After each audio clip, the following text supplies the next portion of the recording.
So using up some more stuff. So I've got some remnant of Tim Holtz tissue paper there, and it's the Melange collection because it kind of has everything on it, and I like that it had that like building and the butterfly and stuff on it.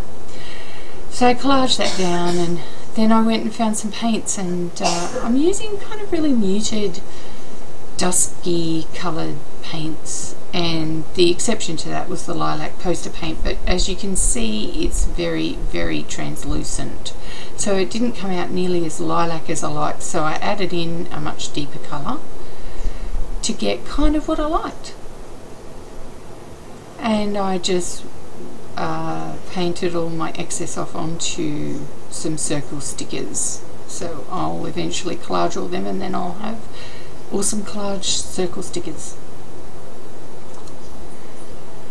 Oh yeah, so this is like plastic lace tablecloth stuff, so I decided that I wanted to use this as a stencil kind of thing, and I just paint it and brayer it down, and I love the patterns that I get, and I wanted it to fade as I went left to right and clean off my brayer.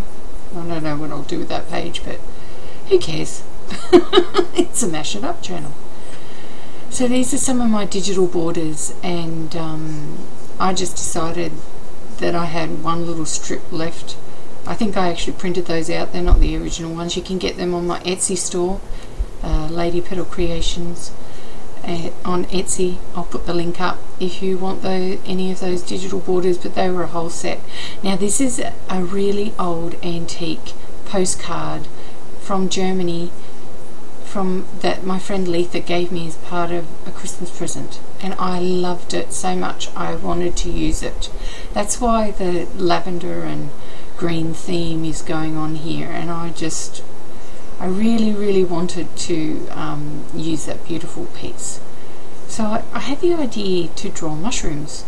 Don't ask me why, it just came to me, and I kind of wanted to cover up part of the best wishes part because it wasn't really the bit of the postcard that I really wanted to see.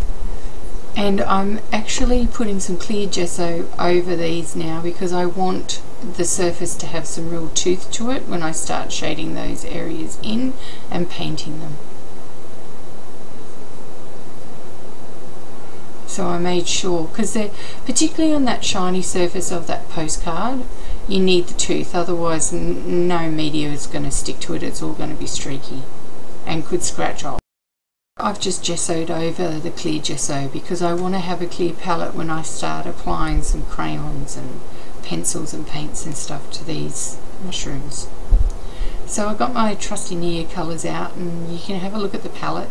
So the top are going to be purple and the bottom are going to be like mustardy green, and I just started playing. I really wanted to do something a little bit different in the purple sphere, and these are some of my new Neo colours, and I wanted to have the colour theme kind of working out there. Yeah. So I do these a bit in my letter journals, and I have done 1 or 2 journal pages with them in, and I just love them. Using a Stabilo or pencil because it goes over everything. Loves the tooth in the clear gesso and works pretty much like the crayons, and you can start to add the shadows in. Now I'm just going to activate those, and I'm actually going to do it with a water marker because an aqua pen, because I've used the clear gesso, just to see how it goes. So you can see me blending stuff in. This is just the first coat, but I'm liking it.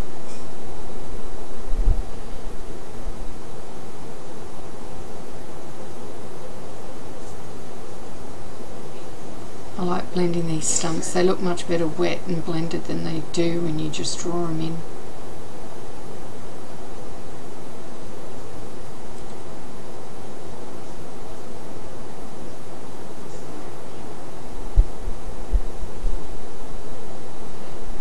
It's just layer upon layer.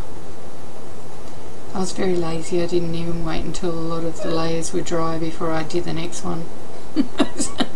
You'll see that caused me a few bit of problems in a minute when I try to do something with that lighter big mushroom. So now I'm using my Stabilo or pencil just to add some shadows in.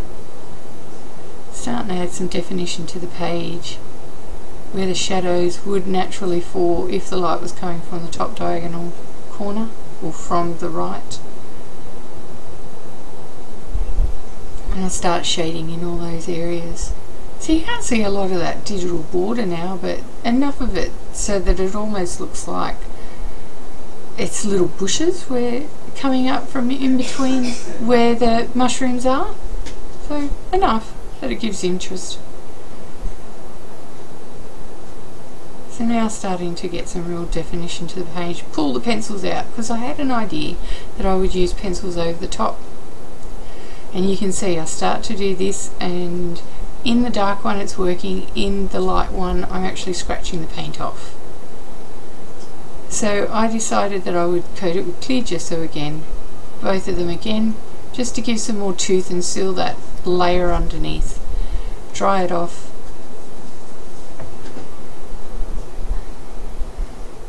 And that'll give me the tooth to be able to do the pencil layer that I want to do over the top. And so I'm using a light teal as the spots. And at this point I just want to encourage you to all use something that you find in your journals. The pencil's back. Yay! Look, see, it's working much better. And that postcard really is the star. Here I'm using a little bit of gouache just to darken them up. I wanted them to be some light and shade and really start becoming just that little bit luminescent. So I graded the colour on the left one. Now I'm just adding in a little bit of white, just grading those. And now they look kind of almost, I don't know, a little bit neon, which I think looks really cool. And now I'm just adding in some depth of colour with pencils. So nothing earth-shatteringly amazing, just gradually grading, defining them, making them look a little bit more rounded.